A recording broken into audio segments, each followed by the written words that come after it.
Hello students, good morning. You are watching English Guru, the Guru of English Grammar. Dear students, आज हम आपके लिए ऐसे topic पे चर्चा करने जा रहे हैं जो आई थिंक कि बहुत ही इजी है, लोग बहुत अच्छे तरीके से उसका यूज भी करते हैं। लेकिन एक जो सेकंड पॉइंट है, आई डोंट थिंक कि उसको हम लोग सिंपल जो डेली लाइफ में हम लोग यूज करते हैं, बोलते हैं या कहीं लिखते हैं, तो वहां पे हम उसका यूज ना के बराबर करते हैं या कुछ उसके यूजेस जानते नहीं है। तो चलिए आज हम आपको बताने जा रहे हैं usages of be and being. Simple में आपको पता होगा कि बी क्या होता है और बीइंग क्या होता है। तो चलिए हम थोड़ा सा बोर्ड से साइड होते थोड़ा और आप कुछ सेंटेंसेस देखिए कि क्या सारे सेंटेंसेस यहाँ पे जो लिखे वो सही है। तो आई थिंक कि जो जनरल रूप में आएगा कि चलिए ये वाला मेरा सही है, ये वाला माइट भी गलत हो सकता है, ये वाला सही है और ये माइट भी आई थिंक गलत हो सकता है। कुछ लोग ऐसा सोच रहे होंगे कि your boss is rude, your boss is being rude, she is intelligent, she is being intelligent. क्या इस तरह के सेंटेंस बनाना संभव है? क्या हम लोग कभी ऐसा सेंटेंस बनाते हैं? तो आज हम इसी 4 सेंटेंस लिखें, इसी चारों के बारे में हम डिटेल जानेंगे कि आखिर बी और बीइंग के यूज में अंतर क्या होता है। तो चलिए यहां देखें थोड़ा हम कि जब आप बी वर्ब बोलते हैं तो बी के अंतर्गत आता कौन कौन है। बी एक हेल्पिंग वर्ब है जिसका जनरली यूज हम लोग बी के रूप में नहीं करते हैं।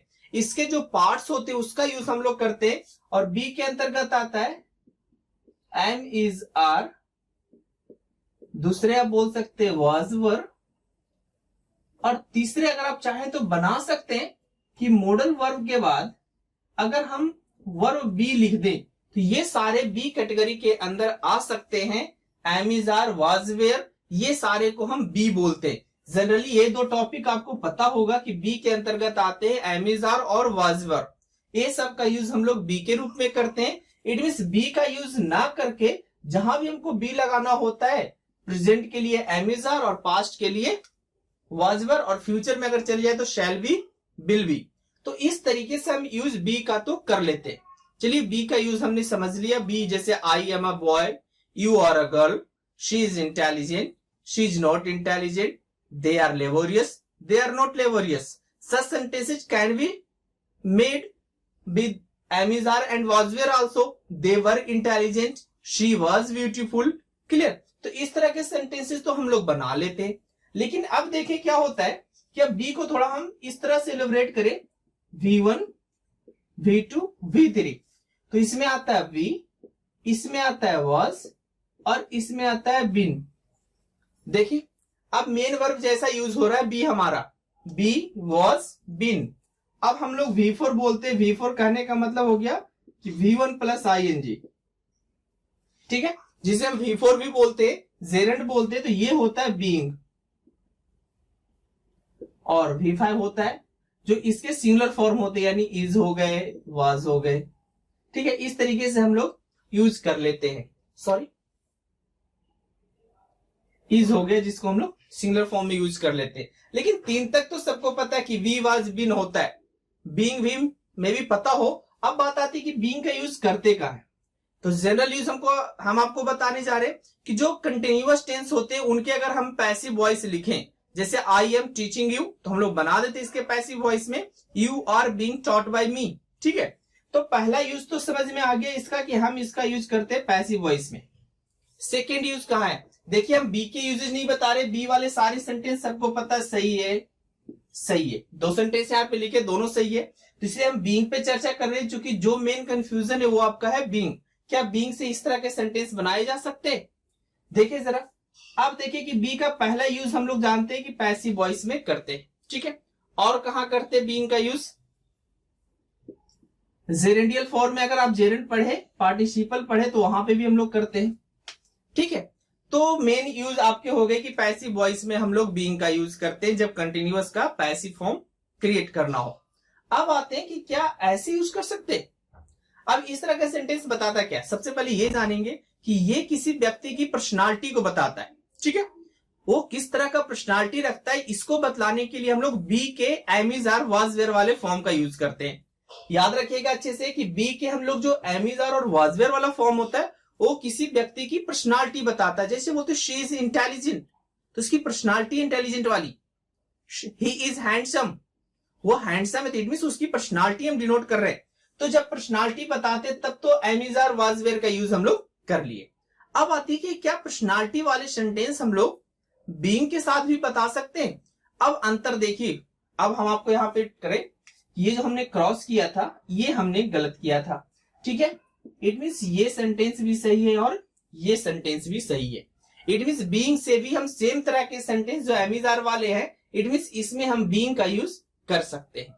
अब आती है सही तो हो गया, ठीक है। इन माई ओपिनियन आप बुक खोल के पढ़िएगा, कुछ लोग ऐसे होते हैं सर ऐसा कैसे हो सकता है, हमने तो कभी पढ़ा नहीं। तो बात यही होती है कि अगर नहीं पढ़े हैं तो आपको पढ़ाया नहीं गया, क्योंकि आपने खुद तो पढ़ा नहीं। अब आते हैं टॉपिक पे, तो चलो यहां देखें हम, यू आर बीइंग रूड का मतलब क्या होगा।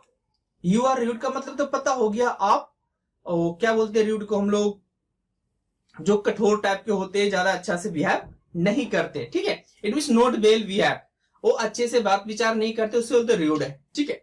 अब बोलते हैं your boss is being rude. अब दोनों में अंतर क्या है, ऊपर वाले का तो मतलब हो गया कि आपके जो बॉस है वो रूड है, ठीक है। सेकंड वाले का क्या मतलब होगा, या इधर नीचे फोर्थ में आ जाए, शी इज बीइंग इंटेलिजेंट। अब देखिए हम लोग क्या करते हैं कि बोल चाल में बहुत ज्यादा यूज करते हैं, काफी बन रहे हो। It means actually you are not but you are trying to be. है क्या कि वास्तविक में तो आप नहीं हो, लेकिन वैसा बनने की आप कोशिश कर रहे हो या वैसा बन रहे हो, ठीक है। इट मीन्स कहने का मतलब हो गया कि अगर उसकी उस पर्सन की पर्सनालिटी वह नहीं है जो वो ट्राई कर रहा है दिखाने की, तब हम लोग सिंपल में एम इज आर के बाद बीइंग लगा करके एडजेक्टिव लगाते, जो कि आपके प्रोफेशन बिहेवियर को बताता है कि आप कैसे बिहेवियर वाले हैं, ठीक है। अब देखिए यहां पे समझ में आ गया होगा, your boss is being rude, यहां पे पता चल गया कि उसके बॉस हैं जो रूड है, ठीक है। सेकंड वाले का है कि वो एक्चुअली में रूड नहीं है, लेकिन रूड बन रहे हैं। इट मीन्स सिचुएशन की मांग ऐसी है, ऐसा समय आ गया है कि उन्हें रूड बनना पड़ रहा है, ठीक है। जैसे आप बोलते हैं कि he is intelligent, it means actually he is intelligent, इसका मतलब यही होता है कि वास्तविक में वो तेज है। लेकिन बोलते हैं ही इज बीइंग इंटेलिजेंट, इसका मतलब है कि है नहीं बट वो दिखावा कर रहा है, कोशिश कर रहा है बनने की। और हम लोग बोलचाल की भाषा में बहुत ज्यादा यूज करते हैं बीइंग वाले सेंटेंस को। जैसे हम लिखें शी इज बीइंग इंटेलिजेंट, वह तेज बन रही है, it means actually she is not intelligent, वास्तविक में वो इंटेलिजेंट नहीं है। तो इस तरह के आप बहुत सारे सेंटेंस क्रिएट कर सकते हैं। जैसे you are hard working, it means actually you are hard working. You are being hard working, it means आप कोशिश कर रहे हो। You are not actually you are not hard working, but आप दिखावा कर रहे हो, आप किसी को दिखा रहे हो, इट मीन्स प्रिटेंड कर रहे हो कि हम ऐसे हैं, दूसरे लोग तो हैं ऐसे। It means she is intelligent and her sister is being intelligent, वह तेज है और उसकी बहन जो है ना तेज बन रही है, it means actually she is not intelligent. तो आई थिंक ज्यादा लंबा ना खींचते, ये बात आपको समझ में आ गया होगा कि बीइंग वाले सेंटेंस भी हम लोग नॉर्मली क्रिएट करते हैं। एम इज आर के बाद क्या कर देना, आपको बीइंग रख देना। देखिए थोड़ा स्ट्रक्चर भी आपको बता देते हैं।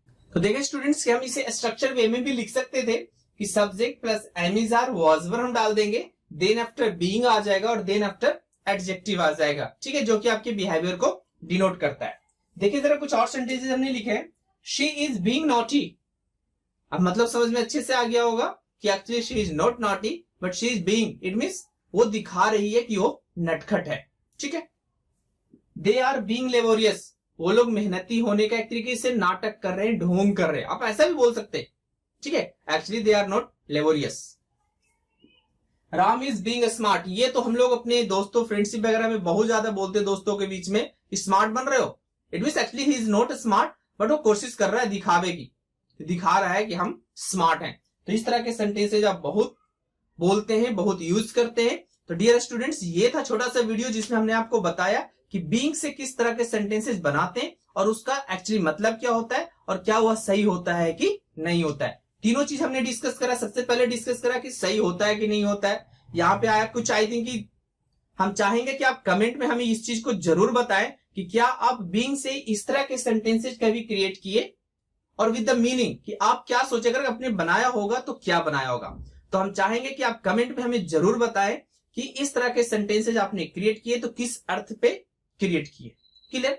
तो आई थिंक कि आपको इस तरह के सेंटेंस आप बनाने अच्छे से आ गए होंगे और इन द नेक्स्ट वीडियो हम लोग चलेंगे, पास्ट टेंस पढ़ रहे थे तो पास्ट परफेक्ट आपका बहुत ही इंपॉर्टेंट होने जा रहा है, पास्ट परफेक्ट टेंस, जो कि आई थिंक कि आज तक जो भी पढ़े हैं लगभग उसी तरह का पढ़े, कहीं भी पढ़े, किसी भी कोचिंग में पढ़े।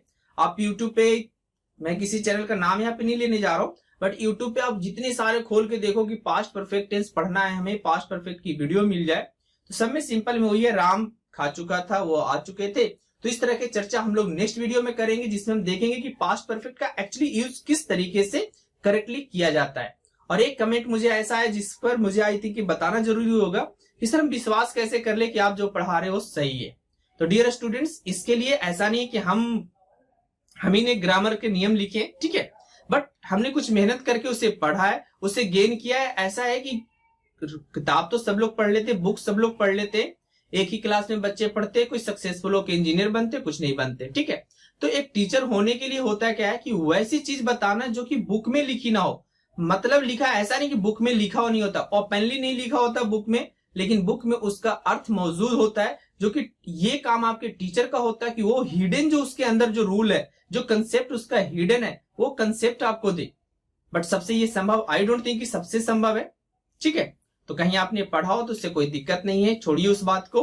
और हम लोग मिलते हैं नेक्स्ट वीडियो में, जहां पे हम देखेंगे पास्ट परफेक्ट टेंस को डिटेल में कि किस तरीके से एक्चुअली उसका सही सही प्रयोग किया जाता है। तो डियर स्टूडेंट्स, तब तक के लिए हम छोड़ते चलते हैं आपके लिए कि आप कमेंट करके हमें बताएंगे कि बीइंग से इस तरह के सेंटेंस बनाते हैं या नहीं बनाते हैं। और जाते जाते मैं कहना चाहूंगा कि अगर अभी तक आपने हमारे चैनल को सब्सक्राइब नहीं किया है तो please subscribe my channel English गुरु। अब पता तो चल गया होगा कि इंग्लिश गुरु हमारे चैनल का नाम है। तो thank you for watching English गुरु। जय हिंद, जय भारत।